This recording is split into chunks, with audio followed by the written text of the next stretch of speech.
guys, unfortunately, if you don't see me talking directly to the camera, because I am driving and try to tell you, this is the Mr. and Mrs. Memory of Point by Travels segment.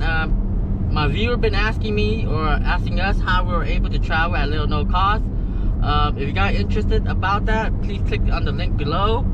There's a description more about it, but what we did is basically stacking the point with the credit card. If you do it correctly, you're able to travel most places like little or no cost. Example for us, our last trip, or actually current trip right now we're on right now, leaving from California, went to went to Nevada, Utah, and Arizona for 4 days. Hotel stay cost $0. If you add up the value for at least those 3 nights alone, it costs at least anywhere from $500 to $600 total. That's basically knockout $0. And the only thing you have to pay is basically gas and food.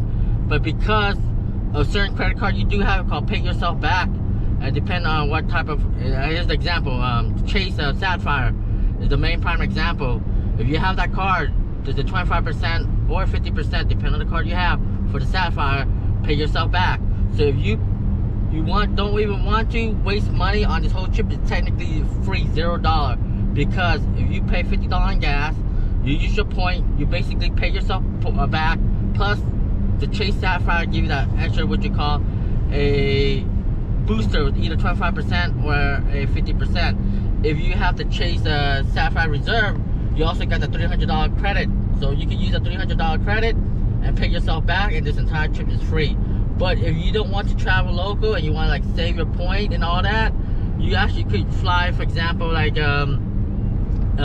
to Asia, like from here to Japan, like from the Los Angeles area to Japan on an economics about $1,000.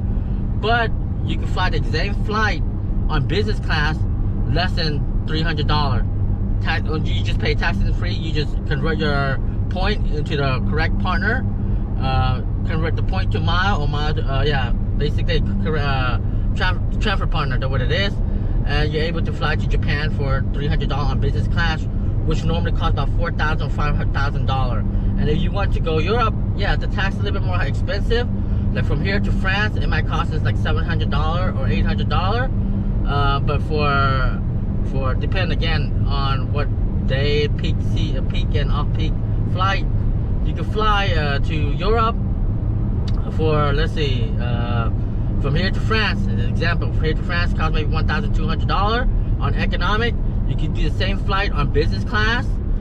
You have to pay tax a little bit more higher for the European nation, maybe $400 or $500. You're flying on business class now. A ticket that worth about like $6,000 or $7,000 alone. I mean, those if you decide to save your point and fly those adventure. But now with the stuff going on, right now I'm just doing all local travel until the travel restrictions lifted.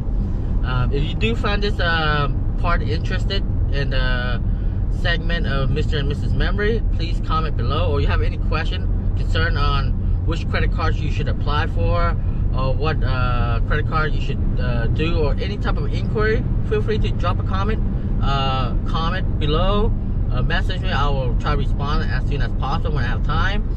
And also one more thing, I do want to mention, if you do want to start this part, there is a step and procedure how to do it in the correct order, because you do not want to waste a certain slot when you apply for your first credit card, stuff like that. Alright guys, thanks again for watching my channel.